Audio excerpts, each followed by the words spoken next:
Welcome to my wood shop. This is not a wood shop video, however, though.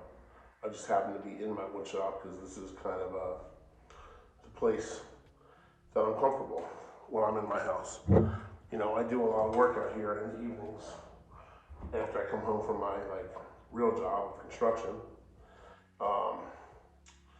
And today's my first stab at talking about what we're living through, our current events, what's going on in the world. You know, I just kind of wanted to express my perspective, I guess. I listen to a lot of videos and watch. I'm subscribed to a lot of people on YouTube that, you know, that all have their opinions and their affiliates and the people that they're trusted sources that they get information from. And I'm just like a regular old guy. Like I'm nobody. I'm just out here living my life, doing my thing, you know. And I have some perspective on what we're seeing. I've got some I guess what I would like to consider common sense and logic, questions about what we're living through right now in this, you know, especially with the war in Ukraine, you know, Russia versus Ukraine and what's going on there and our role in it and NATO's role in it and, you know, all these other countries. You know, and a lot of this is going to be obviously based on videos that I've watched and people that have kind of, you know, probably asked some of the same questions that I'm asking.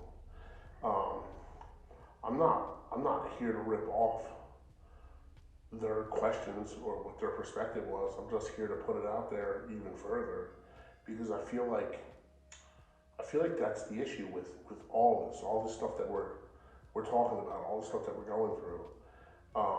You know, for the last, I'm gonna say I've been pretty in politics, pretty heavy into politics for the last 10 to 12 years, I guess, you know, through the Obama administration, a little bit in the Clinton administration, heavy in the Obama administration. The Bushes, at first glance, I liked the Bushes. At least, I didn't want to, Bush Sr. I didn't know much about, but Bush Jr., I kind of was into him because he kind of reminded me of the kind of guy that you know, if you talk shit to him, he's just gonna punch you in the face. And I feel like that was a needed thing at the time for our country. Although I have my own beliefs about 9/11 and how that went down, which, you know, we could discuss maybe in some future videos. But, you know, with that said, I was pretty heavy into the Trump administration, and I don't want to come across like I'm a big fan of, say, Trump. I believe he was bought and paid for the same way all these politicians are bought and paid for. You know, I mean, I think that's the game. I think the game is that, you know, me and my son have this conversation all the time. I feel like there's somebody or a team of people or something on the sideline here that are just basically recording your actions, recording everything that you do, everything that you say, all of your opinions, all of your interactions that they could record privately. If you're out to dinner or you're here or you're there or you're, you know, whatever's going on. I just feel like the whole world is sort of under surveillance, but not surveillance for current shit or current stuff. I feel like they wait for you to get into a position of power, and then they come out of the woodwork at you. They're just like, yo, you like where you are? You like the influence that you're getting? You see the influence you have over people, over countries, over this, over that? You like that? Oh, you like how you're going to be able to run a $1 billion company when you're not president anymore? And you're going to have a library named after you, and you're going to have all this stuff? Yeah, well, listen, we know this about you.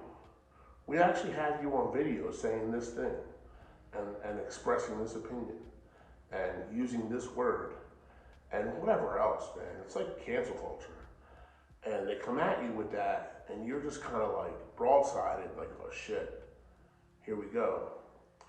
I gotta I gotta walk the thin line now here, or whatever. I'm walking on eggshells. I can't.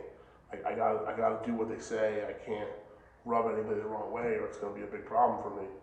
I'll be out of office. I might get impeached. I might get this. I might get that. There's gonna be charges brought up against me. I mean, whatever. Everybody's got dirt, man. Everybody's got dirt. Like nothing is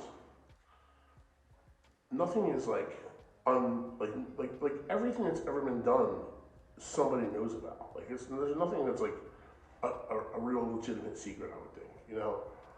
But they use them. They use them in a mass scale. They use them against politicians, celebrities, business moguls. Like, I mean, that's clearly the thing that's going on with this Epstein thing, which we can, again, talk about in another video, because that shit goes on for hours, right? Like, how many people connected to him are just going to be offed? Are going to commit suicide in a maximum security prison while they're under watch with the cameras turned off? But hey, again, the way I started this off, who am I, right? But let's look at the thing where we are today. I just kind of went off on a rant because that's what I do. That's probably my best attribute, if you will, is going off on rants about stuff. So let's talk about where you are with Ukraine. And I don't know much about Ukraine. I'm not trying to come across as an expert or, in any way, shape, or form. I'm just looking at the optics of it. I'm looking at the politics of it. I'm looking at the things that I'm watching on TV, on the news, and on YouTube, and where we're at. I mean, look, I'm sure that there's violence and stuff happening there. I did see that, that TikTok, if you will, where the tank ran over the grandma in the car, and that's tragic and ridiculous, altogether. But like right now on YouTube, there's any one of 12 channels out there that has 9 or 10 cameras pointed in 9 or 10 different cities all at once, and just watching, like, what's going on. Is there violence? Is there bombs? Is there an invasion? Like, what's happening? And it's all quiet.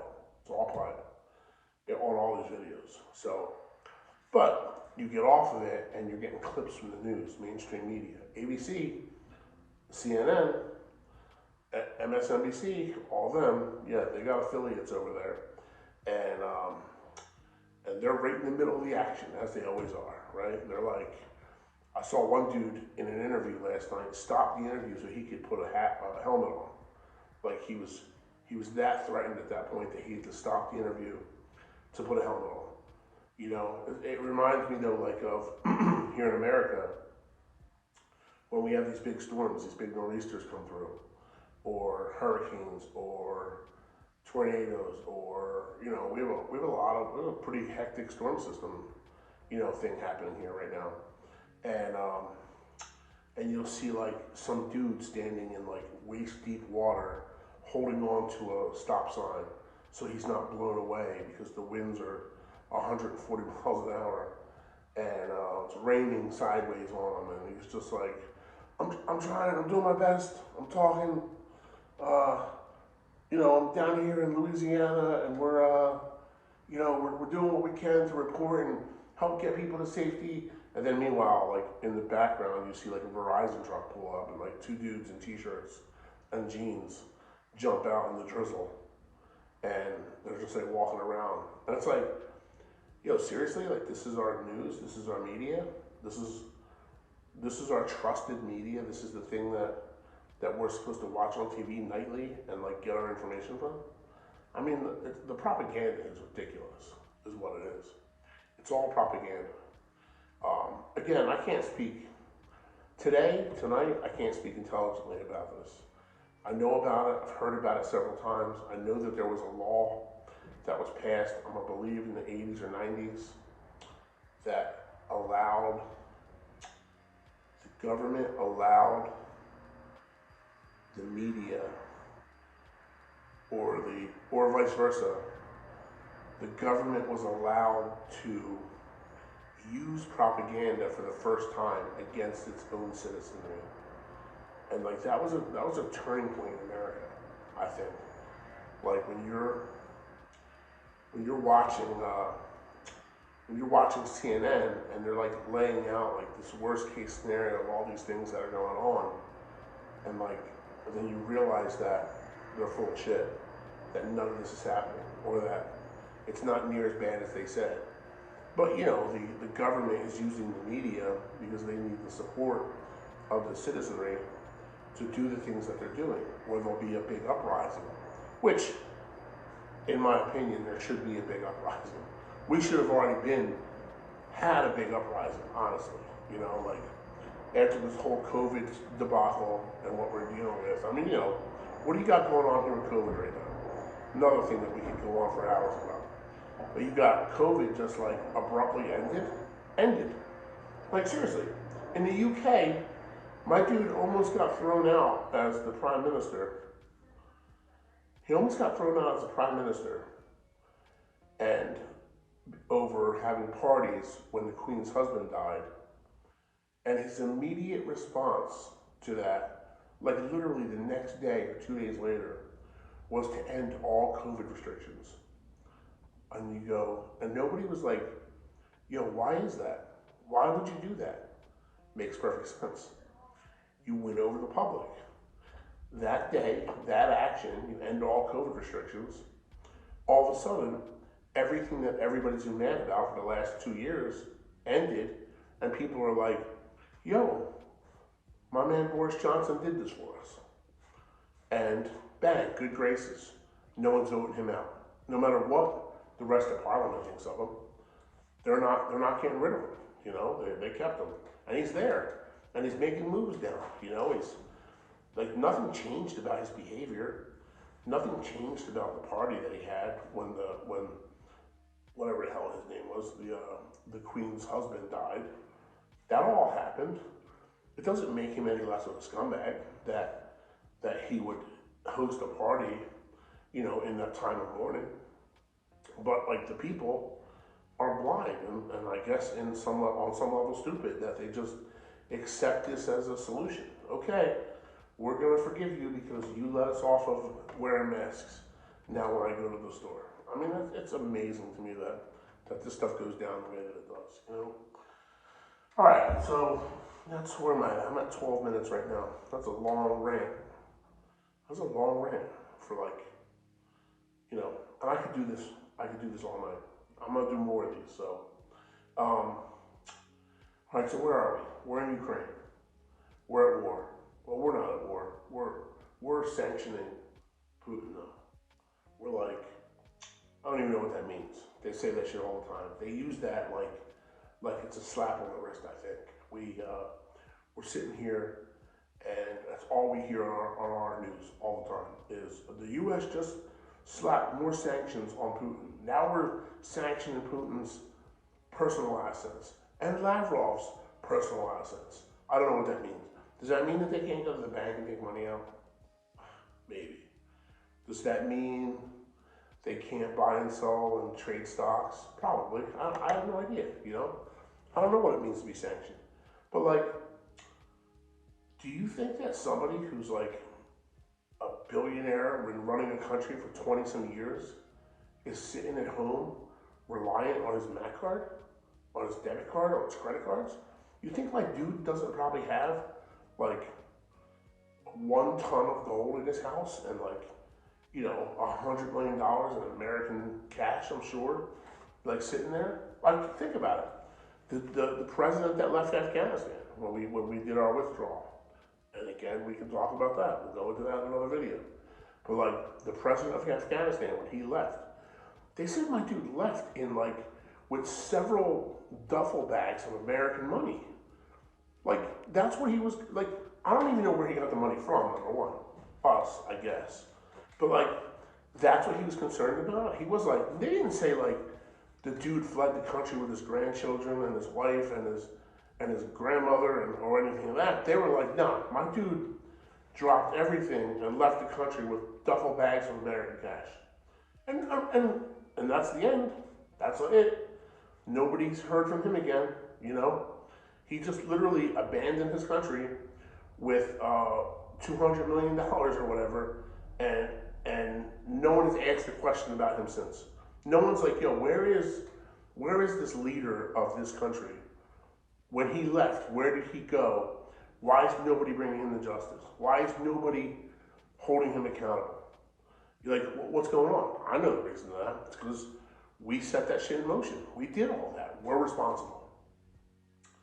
So they can't go after him, because you go after him, he's gonna go after us. He's gonna open the door, open Pandora's box, if you will, to our role in all this shit. So we just let it slide. We just like, oh well, go live your life. Take your cash, buy an island and live your days out there. I guess that's how it goes, right? So here we are, we're in Ukraine. We got Zelensky, the president of Ukraine.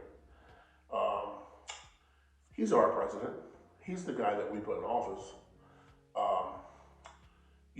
He's the guy that's been there while we've been cutting deals for the last, I'd say we've been cutting deals there since Obama was in office, honestly, when Putin took Crimea. And we didn't really do much about that then. But I think Putin took Crimea because he had us on the hook then. Like, he knew that we were getting kickbacks and we had dealings with energy companies in Ukraine. And so, with that said, all of our politicians were being paid by Ukraine. And so because of that, like, Putin kind of got to go in there and call our bluff, and he was like, "Go ahead, like I'm going in, I'm taking the Crimea. I want that shit. We're gonna annex Crimea, and you can't do nothing about it. Go ahead. If you put up a fight, I'm gonna expose you. I'm gonna expose you for what you've done. I'm gonna expose you all your inner workings here in Ukraine, and how you put this shadow puppet government in place, so that you can do the things that you want to do." And we can go into it later with Hunter Biden and his role in all this. Everybody knows his role with that company. What was the name of that company? That energy company that he was on the board of, that they're paying him like $90 grand a month or something. But I'm sure it's more than that. I'm sure he's tied into that Nord Stream 2 pipeline and all that stuff. But I mean, the optics of this are easy, in a sense. You've got Russia. Russia has been quiet, hasn't really done much. Russia is now backed up by China, and and that's a big, I guess, ally to have in this world anymore, since China makes everything, and everybody has to buy everything they want from China. So you got Ukraine, and now you got Putin is taking advantage of a weak president, a weak presidency. He looks at America, he sees Biden is in office. Well, I'm not here to tell you whether I think Biden's a good president or a bad president. I think the times that we're living in and the world that we're living in, the things that we see dictate whether or not we think Biden's a good president or a bad president, I would say the same thing about Trump. Was Trump a good president? Well, he was kind of America first. Was he a jerk off? Absolutely. No doubt in my mind he was a jerk off. He said a lot of the wrong things at most of the wrong times. And he just was, but he was like a wild card. Nobody kind of knew what to expect from him. Nobody knew what to say.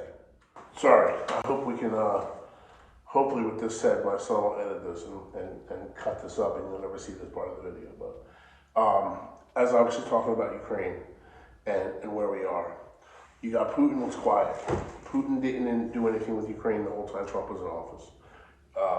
Go ahead and decide your own reason for that. But, I have my own belief, and we'll talk about that kind of stuff in later videos, But first and foremost, I think it's because Biden is weak. And the world knows that Biden is weak. The way that he withdrew from Afghanistan showed he was weak. His weakness leads to our weakness. His weakness in government, his generals and shit that are like all about all of this social justice politics and whatnot are really screaming to the world that we're weak. And, with that said, I think Putin is like, yo, they're not going to do anything about those. Now's our time. Let's jump on it, and that's where we are. So we're, so we got Ukraine happening, and Putin is invading Ukraine, and why wouldn't he? And not to mention he did that shit like literally in a genius way. Like everybody expected, they've been announcing for 3 months that he was going to invade any day, not during the Olympics, or maybe during the Olympics, or as soon as the Olympics were over, or it just went on and on and on, and all the speculation about when it was going to happen. There's going to be an invasion. He's got 190,000 troops on the border. We're going to jump in there, and he's going to jump in there, and all hell's going to break loose. And what did he do? His first move. His first move was he went, oh, these two separatist regions? Yeah, we're going to declare them independent now. And you know what they need? They need security. They need backup. We're going to go in there and we're going to help them on a peacekeeping mission and keep them from the genocide that they're suffering at the hands of the Ukrainian government. Genius. Genius. I mean, has anybody ever done that before? School me. Somebody, if the thing goes anywhere, somebody answer me in the comments. Has anybody ever made that move before? I mean, that's the kind of move we make. That's the kind of thing that we do all over the world. But not in the way that Putin did it. It was kind of like, it was so sexy the way Putin did it, And then he went from there and he deemed Ukraine a threat to the sovereignty of these two independent nations, or whatever they are. And now he's at war, And I know they're showing you the ghost of Kiev and blah, blah, blah, and all these guys. You got Putin took over Ukraine, declared these two nations independence, went in there to secure them, and then didn't like what was happening with the Ukraine, so now he's attacking the capital of Ukraine. And I don't know whether he should be doing what he's doing. I don't know much about Ukraine. Was Ukraine part of the USSR? Probably. Does Putin think that the USSR should become a thing again? Yeah, probably. He was an agent for whatever the hell their CIA is, when the USSR existed. So he's probably all about it. I'm sure he wants to see all those countries join Russia again and become one big sovereign Russian thing. Why wouldn't he want to see that? And so this thing's gonna happen. But what I do know is that Ukraine's not part of NATO. We've got no obligation to Ukraine. The only reason that we're probably in Ukraine to begin with is because of our politicians' ties to their ability to funnel money to our politicians. You know what I mean? That's what this is all about. This is about not letting the cat out of the bag. Well, that's why we're there. We're there, we're protecting, what you're going to hear now is this constant state of humanitarian crisis. Innocent civilians are dying, which is tragic. Of course, it's tragic. But we're causing this. We're causing this because of our business dealings, our shady business dealings with our politicians in the Ukraine. We're tied in, and we were kind of like, yo, you guys do whatever you want. Just fill my bank account. Keep filling my bank account, and I got nothing to say. And that shit is addicting. You do that enough and long enough, and all of a sudden you look the other way at too many things, and now you are also accountable. I'm sure before this current humanitarian crisis, there's been a humanitarian crisis going on in Ukraine for 15 years. And we've looked away the entire time. It's the reason we won't let them in NATO. We told them flat out, you can't join NATO. Well, if they can't join NATO, then we have no obligation to protecting them. And they're kind of on their own with Russia. So the fact that we're using a humanitarian crisis as our reasoning or our scapegoat as to why we have to intervene and get involved, that goes to show you what we're living through. And what our government's role in this whole thing is, You're going to see. I mean, remember the quid pro quo? Remember Trump leveraged Zelensky?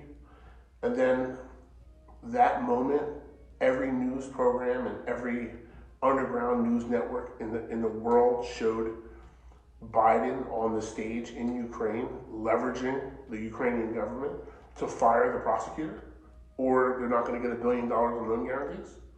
Like, that was also the quid pro quo. But you know, I guess to summarize this is it's scary times right now. I'm doing this thing tonight. Tomorrow is my daughter's baby shower. She's pregnant with twins.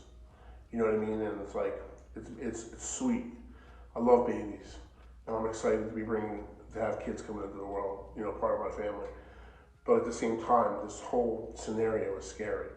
Like, to bring kids into this world, in this like unknown, this thing that we don't know what's happening in the world, and where this is going to go. It seems kind of like, because you know, like, because all the channels, all the dark channels of all of this scream that we have too many people that are tied in that can't let the cat out of the bag. You know, they're stuck. They're like, well, we can't let this come to light. We can't let this be shown because it'll tarnish our reputation in the world. Well, I have news for you. Our reputation is already tarnished in the world. You know, with that said, I wish for peace in the world. It's bittersweet for me. I wish for peace in the world, but at the same time, sometimes I wish that sometimes I feel like we need to be taught a lesson, that we've stuck our nose in too many things that we shouldn't have as a country, and that somebody should be trying to teach us a lesson. That's not to say I don't want anybody to die. I don't want any of our military personnel involved. I really don't. You know, I would like, the one thing I wish for more than anything, which I'll probably talk about in another video as well, is term limits. I'd love to get rid of these career politicians. These politicians that have been on the Hill for 40 years, 50 years, 30 years, and 20 years for that matter. Who cares? You know, that have just been there doing the same thing and voting for the same bullshit over and over and over again, and nothing ever gets done. You know, it's like a big dog and pony show. Yeah, sometimes somebody raises their hand, puts a fist up, and uses some strong verbiage, but you know, at the end of the day, nobody's doing anything. Like, nobody, except for, I guess, that Marjorie Taylor Greene. She seems to be pretty involved in some stuff, you know what I mean? But, you know, who knows? She gets too loud, she might disappear. Anyway, I hope you liked my video about Ukraine. I'll probably do another one this week as well, because this is an ever-evolving situation, and you know, I follow it, you know, religiously, but most nights I sit on YouTube, like, watching videos and whatnot. So I'll probably do another video about this later in the week, and we'll see where we're at. But thank you for joining me tonight. I don't really have a name for this channel yet. Maybe we'll call it Hazu Talks. You know, we got Hazu Builds, Hazu Cooks. Now we're gonna be Hazu Talks, I guess. So that's about it. Thank you for your time.